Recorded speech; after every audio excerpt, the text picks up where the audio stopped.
Turning across to some more breaking updates that we're picking up, viewers. Call from the United Nations Security Council reform, in fact, has grown. 34 countries, including India, put out a joint statement for reforms of the UNSC. The joint statement says that it requires, and I quote, urgent and comprehensive reform. Emphasis on the council must be reflective of aspirations and perspectives of developing world, forming majority of the UN Charter. Now, this is a very important statement that really has come to light with respect to the United Nations Security Council, the reform for which has grown, and we are seeing that 34 countries, in fact, including India, who have put out a joint statement for reforms of the UNSC and claiming that the council must be reflective of the aspirations and perspectives of the developing world that form majority of the UN Charter. Abhishek Kapoor, our senior executive editor, is also joining me on the broadcast with more details on this. Abhishek, what do you make of this joint statement that has been sent out? India, of course, a part of it, claiming that the UNSC should take cognizance of the perspectives of the countries of the developing world as well that form the majority of the UN Charter, Abhishek. Well, as External Affairs Minister mentioned, the patience of the rest of the world against P5 on stalling the UNSC reforms is really coming to its end. We have seen that despite all the dialogue that has happened on reforming the United Nations Security Council, which has two components, the permanent 5 members and then 15 non-permanent members by rotation. It does not reflect the changed global realities post the end of Cold War and increasingly in the globalized, digitized world that we live in post-COVID.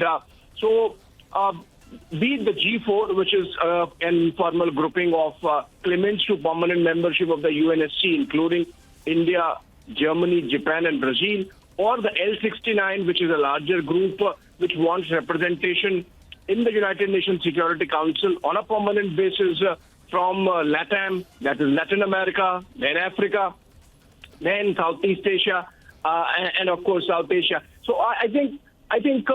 As External Affairs Minister put, that, and I believe indicating towards China, that while you continue to talk about UNSC reform on one pretext or the other, you are stalling the process by which that could happen. And that's why, for example, the G4 resolution this time has spoken about moving to text-based consultations. There has been an intergovernmental negotiation going on, but effectively for almost 2 decades, it has not gone anywhere. So the patience insofar as rest of the world for UNSC reform is wearing thin, and Minister's statement, Dr. S. Jaishankar's statement, and of course the joint communiques that have come in between these groups of nations from G4 to L69, it just underscores the imperatives of UNSC reform at the earliest to reflect the changed global realities, including in the permanent membership. Remember, India, as we speak, India is just sort of completing its 2 years as a non-permanent member. We have been member of UNSC in 2021, 2022. We are ending our term in December. And the kind of understanding India has obtained over the last year and a half and more of while being a member of the UNSC, it is that China, it seems, is not interested in the reform because it sees itself as the next superpower and would want to order or fashion the world to its own whims and fancies.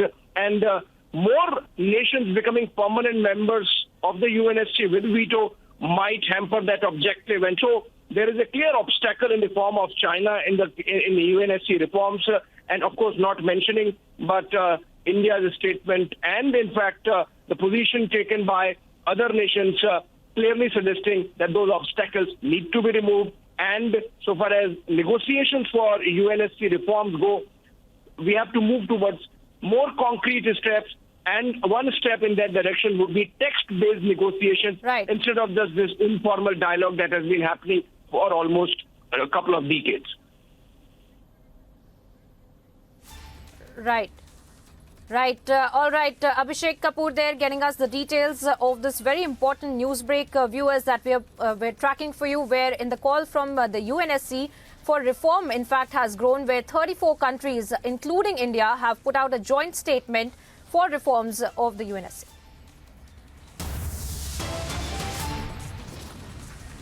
To decimate the terror infrastructure in Kashmir Valley, the Jammu and Kashmir police has got the specialized drones that will now do the aerial surveillance round the clock. For more on this, stay tuned to Republic TV right after this short break.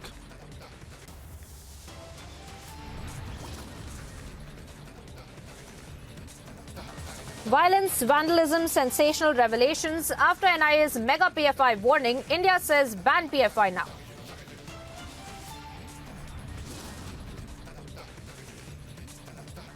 BJP leader's son arrested over murder charge. India demands justice for Ankita. Getting you all the updates on the other side.